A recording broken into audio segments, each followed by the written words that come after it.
بندہ مرنے کے بعد اپنے رب کے سامنے کھڑا ہوگا. اللہ پوچھے گا کہ میں نے تمہیں زندگی دی تھی میرے بندے، تم کہاں گزار کر آئے اسے؟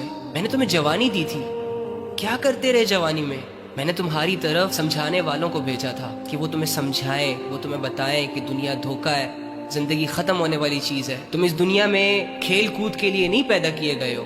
تو آنے والے حالات کے لیے آپ کیا تیاری کر رہے ہیں؟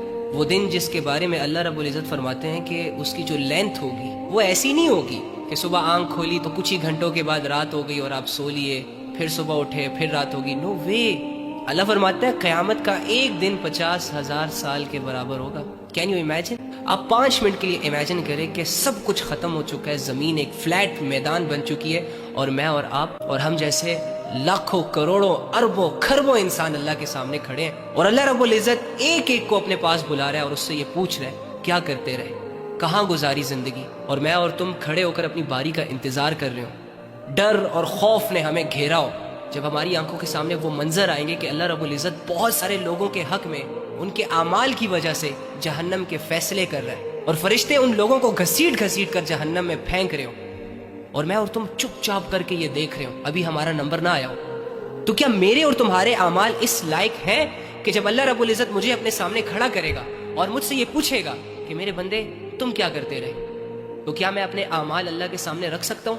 جس طریقے سے میں اور تم اپنی زندگی گزار رہے ہیں، جو اعمال ہم کر رہے ہیں، کیا یہ اعمال ہم اللہ رب العزت کے سامنے رکھ سکتے ہیں؟ ہماری تو راتیں گھنونی، ہمارے تو دن دھوکے بازیوں میں گزرتے ہیں، زبان سے نکلنے والے الفاظ جھوٹے، دل میں پیدا ہونے والے خیالات گندے. اپنے ہی ہاتھوں سے ہم نے اپنی زندگیوں کو اندھیروں، گمراہیوں اور بے حیائیوں کے حوالے کر دیا. یار کیا ہم مریں گے نہیں؟ کیا ہم سب نے آب کوثر پیا ہوا ہے؟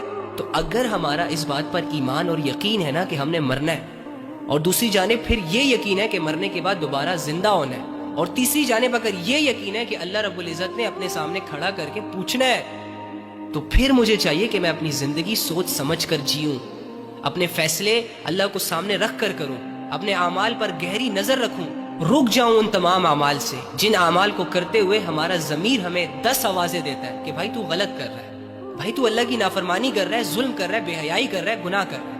لیکن ہم اپنے ضمیر کو کتنے اچھے طریقے سے چپ کروا لیتے ہیں کہ کچھ نہیں ہوتا، کوئی بات نہیں، اسکوپ چل رہا ہے، دنیا کر رہی ہے، تم بھی کر لو، نہیں ہوگا کچھ، ایٹ ڈرنک اینڈ بی میری ڈوڈ، کچھ نہیں ہوگا.